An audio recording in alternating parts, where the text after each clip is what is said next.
Hello friends, आइए मेरे channel में आप सभी का स्वागत है।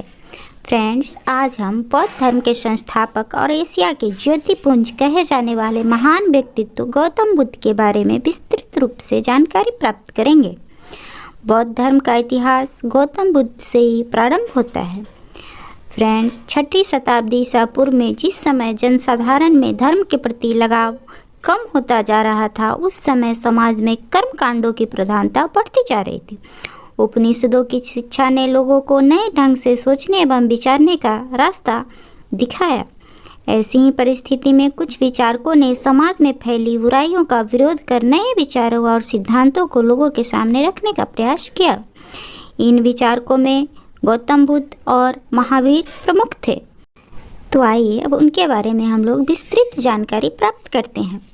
बुद्ध का जन्म 663 ईसा पूर्व नेपाल की तराई में स्थित कपिलवस्तु के लुम्बिनी वन में हुआ था। इनके माता का नाम महामाया तथा पिता का नाम शुद्धोधन था। इनके बचपन का नाम सिद्धार्थ था। सिद्धार्थ बचपन से ही चिंतनशील प्रवृत्ति के थे।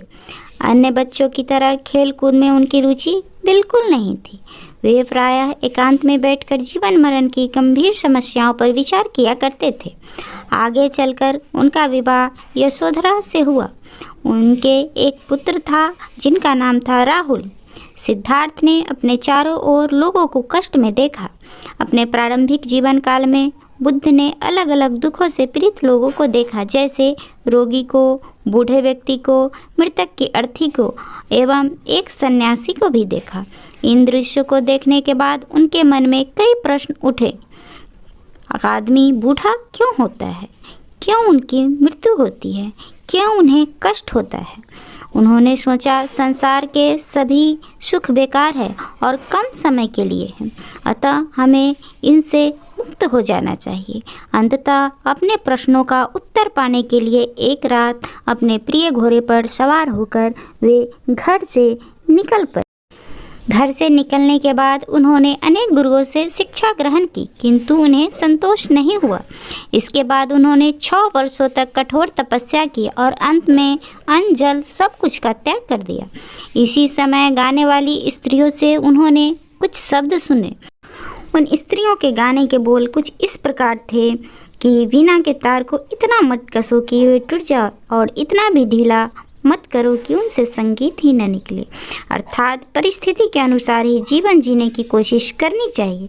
हमें अपने शरीर को इतना कष्ट भी नहीं देना चाहिए कि इससे हमारी आत्मा दुखी हो। सिद्धार्थ ने यह सुनकर मध्यम मार्ग को ही ठीक समझा। गया के पास बोधगया में एक पीपल वृक्ष के नीचे उन्हें अपने प्रश्नों का जवाब मिला, जिसके कारण उन्होंने घर छोड़ा था, अर्थात उन्हें सत्य का ज्ञान मिल गया। ज्ञान की प्राप्ति के बाद उन्हें बुद्ध कहा जाने लगा और उनके शिष्य बौद्ध कहलाए। महात्मा बुद्ध ने अपना पहला उपदेश सारनाथ में दिया। यह घटना धर्म चक्र परिवर्तन कहलाया और इस घटना को यादगार बनाने के लिए बाद में सम्राट अशोक ने सारनाथ में एक विशाल स्तूप का निर्माण कराया। उसके बाद बुद्ध ने मगध, वैशाली और भारत के अन्य जगहों पर घूम कर अपने उपदेशों को लोगों के सामने रखा। शीघ्र ही उनका बौद्ध धर्म काफी लोकप्रिय हो गया। 80 वर्ष की आयु में 483 ईसा पूर्व में कुशीनगर गोरखपुर के पास उनकी मृत्यु हो गई। मगध के राजा बिंबिसार भी उनके अनुयायी बने थे। भगवान बुद्ध एवं बौद्ध भिक्षुओं के मरणोपरांत उनके शारीरिक अवशेषों पर निर्मित संरचना को स्तूप कहा जाता है।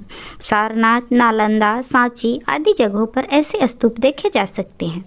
फ्रेंड्स, बुद्ध ने जात पात, ऊंच नीच के भेदभाव तथा धार्मिक जटिलता को गलत बताया एवं आदमी अच्छा है या बुरा है, यह बात उसके व्यवहार को देखकर कही जा सकती है। बुद्ध के सिद्धांत को समाज का कोई भी वर्ग अपना सकता था। उन्होंने लोगों को दयालु तथा मनुष्यों के साथ साथ जानवरों एवं पशु पक्षियों के साथ भी प्रेम करने की शिक्षा दी। बुद्ध लोगों को दूसरे की शिक्षा या सिद्धांत को अपने विवेक के आधार पर अपनाने की सलाह देते थे। बुद्ध ने अपने विचार लोगों को उनकी ही भाषा पाली में दिया। महात्मा बुद्ध के उपदेश बिल्कुल सीधे साधे होते थे। उन्हें सामान्य लोग आसानी से समझ सकते थे। बुद्ध के अनुसार मनुष्य को 4 प्रमुख सिद्धांत, जिसे आर्य सत्य, कहा जाता है हमेशा याद रखना चाहिए। पहला था दुख।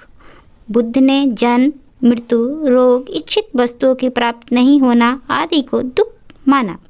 दूसरा था दुख का कारण। बुद्ध के अनुसार दुख का मुख्य कारण इच्छा है। जब मनुष्य को कोई इच्छित वस्तु नहीं मिल पाती है तब उसे दुख होता है। तीसरा उन्होंने बताया दुख निरोध। बुद्ध के अनुसार इच्छाओं पर नियंत्रण कर सांसारिक दुखों को दूर किया जा सकता है। चौथा दुख निरोधक मार्ग। बुद्ध ने दुखों को दूर करने का मार्ग भी बताया, जिसे अष्टांगिक मार्ग कहा जाता है। इसे मध्यम मार्ग भी कहा जाता है, क्योंकि यह मार्ग न तो अधिक सरल है और न ही उतना ज़्यादा कठिन। सामान्य व्यक्ति भी अपने जीवन में इन 8 बातों का पालन कर सांसारिक दुखों से छुटकारा पा सकता है, परम शांति और निर्वाण को प्राप्त कर सकता है।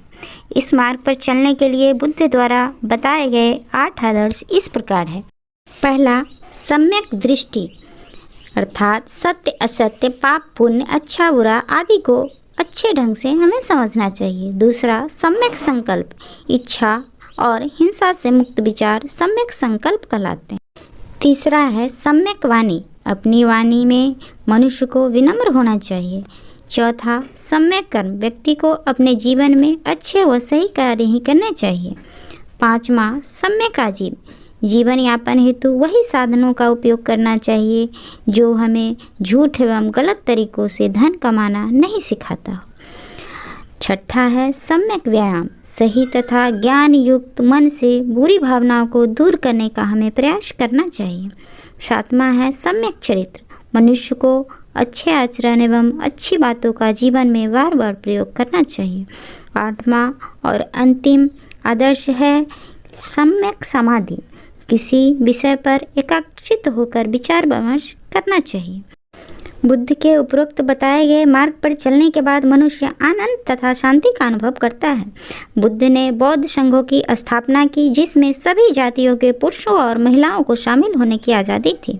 संघ में प्रवेश लेने वाले लोग अपनी आवश्यकताओं को कम से कम करते हुए सादा जीवन जीते थे। अपनी मूलभूत आवश्यकताओं की पूर्ति के लिए वे भिक्षा मांगते थे।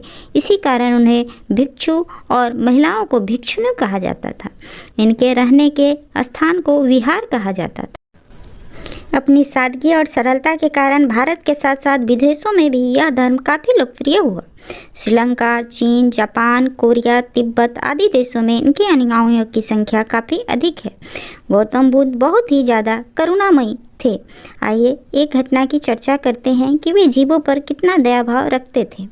एक बार बुद्ध भिक्षाटन के लिए जा रहे थे। रास्ते में एक गठेरिया बहुत सी भेड़ों को लेकर जा रहा था। बुद्ध ने देखा भेड़ के एक बच्चे के पैर में चोट लगी हुई, इसलिए वह लंगड़ा कर चल रहा था और पैर में पीड़ा होने के कारण वह बार बार भेड़ों से पीछे रह जाता था। मेमने की माँ अपने बच्चे को बार बार पीछे मुड़कर देखती थी। बुद्ध ने उस मेमने को पीड़ा को देखी और उनसे उनकी पीड़ा देखी नहीं गई। उन्होंने उस बच्चे को गोद में उठा लिया और वे भेड़ के पीछे पीछे चलने लगे और उनके गंतव्य स्थान पर उनको पहुंचा दिया। ऐसे करुणामयी थे भगवान बुद्ध। इसी सहजता और सरलता के कारण बौद्ध धर्म काफ़ी लोकप्रिय हुआ। भारतीय समाज में तो सभी पक्षों को बौद्ध धर्मों ने प्रभावित किया। सम्राट अशोक ने लोक कल्याण, अहिंसा, धार्मिक सहिष्णुता तथा साम्राज्य विस्तार न करने का निश्चय बौद्ध धर्म से प्रभावित होकर ही किया। धार्मिक क्षेत्र में अनेक बदलाव आए। धीरे धीरे यज्ञ, बलि एवं अन्य कर्मकांडों में भी कमी हुई। नालंदा विश्वविद्यालय, विक्रमशिला विश्वविद्यालय, इसके अलावे अन्य बौद्ध मठ भी स्थापित हुए। बुद्ध के विचार, ज्ञान, उपदेश और अनमोल वचन से लोगों के जीवन में काफ़ी बदलाव आया और लोग सत्य अहिंसा को अपनाकर सरल जीवन जीने की ओर उन्मुख हुए। आई होप फ्रेंड्स, बुद्ध से जुड़ी ये जानकारियाँ आप लोग को अच्छी और उपयोगी लगी होगी। अगर मेरा वीडियो आप लोग को पसंद आया होगा तो प्लीज़ मेरे चैनल को सब्सक्राइब कर दीजिएगा। वीडियो को ज़्यादा से ज़्यादा शेयर करिएगा, लाइक और कमेंट करना नहीं भूलिएगा। Thank you.